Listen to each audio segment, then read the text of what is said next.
We're going to turn now to the number 2 Democrat in the Senate, Richard Durbin. He's in Springfield, Illinois this morning. Is Hillary Clinton your favorite Democrat senator? Well, I think Hillary Clinton would be a great president, and I support her. I served with her in the Senate. I watched her as Secretary of State. I think she has what it takes. All right. Let's, a more serious question here. I want to ask you also about these children that are flooding our borders. The federal government seems paralyzed to doing anything about this. Where do we start to fix this? What needs to be done here? And I'm not talking about passing some bill in the future. I'm talking about fixing this problem right now. Well, there are 2 points I want to make for you, Bob. First is, I think this administration understands what needs to be done, and it's a really amazing challenge. First, get down to Honduras, El Salvador, and Guatemala, and make it clear that sending these children north is a desperate and deadly decision, and that they've got to stop as quickly as possible and force that information gathering in those countries. Secondly, these smugglers and coyotes ought to be hit with the hardest penalties we can possibly come up with. The fact that they would lure these children into this deadly journey is just unspeakable. It is an awful crime. And third, we have to deal with these children. It was the Homeland Security Act signed by President George W. Bush, which says we treat these children humanely, which means we view the compassionate responsibility of the United States for these kids as they're processed back to where they came from. They have no legal status here in the United States. Now let me see the second point. I am really getting fed up with some of the critics of this administration, particularly from House Republicans. They had the opportunity for 1 solid year to call the immigration reform bill, and yet they refused to.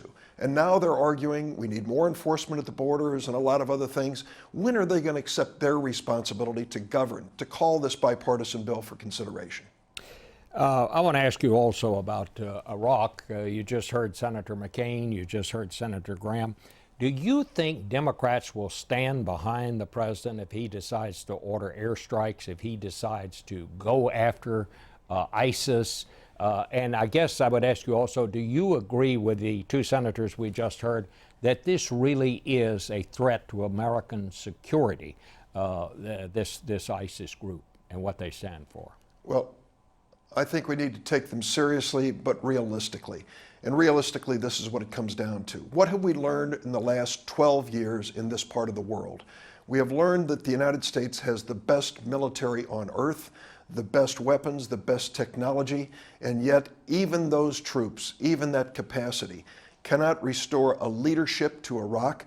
Maliki is not unified Iraq. Our American forces can't change it. How do we bring about nationalism in Iraq, where people are still wedded to blood feuds and sectarian violence? And do we honestly believe that sending airstrikes in is going to change a 14th century old battle within the religion of the Muslim people? That is not going to happen.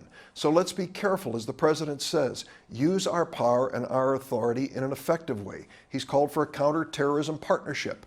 I think that's a move in the right direction. Engage other countries with the United States. This go it alone, call in airstrikes is not going to solve the problem. Well, who do we work with? Do we work with Iran? Do we work with Syria? Who exactly in this broad strategy do we work with? It's interesting, neither of those countries want us anywhere near the situation in Iraq and Syria today. And we have to carefully choose our allies. But within the region, there are other countries that I think will come and stand behind us to stop the spread of terrorism. That's what the president is looking for, partnerships to bring peace to this part of the world. Haven't we learned our lesson after 12 years? Look what happened in Iraq. 4,484 Americans gave their lives. Over 30,000 came home seriously injured. $2 trillion added to our national debt. The suggestion that now we're going to engage more military force in this region should be done carefully. And I think the president is trying to do that at this point, and I support him. All right. Well, Senator Durbin, we thank you for joining us on this 4th of July. We'll be back in 1 minute with some personal thoughts on what the 4th means.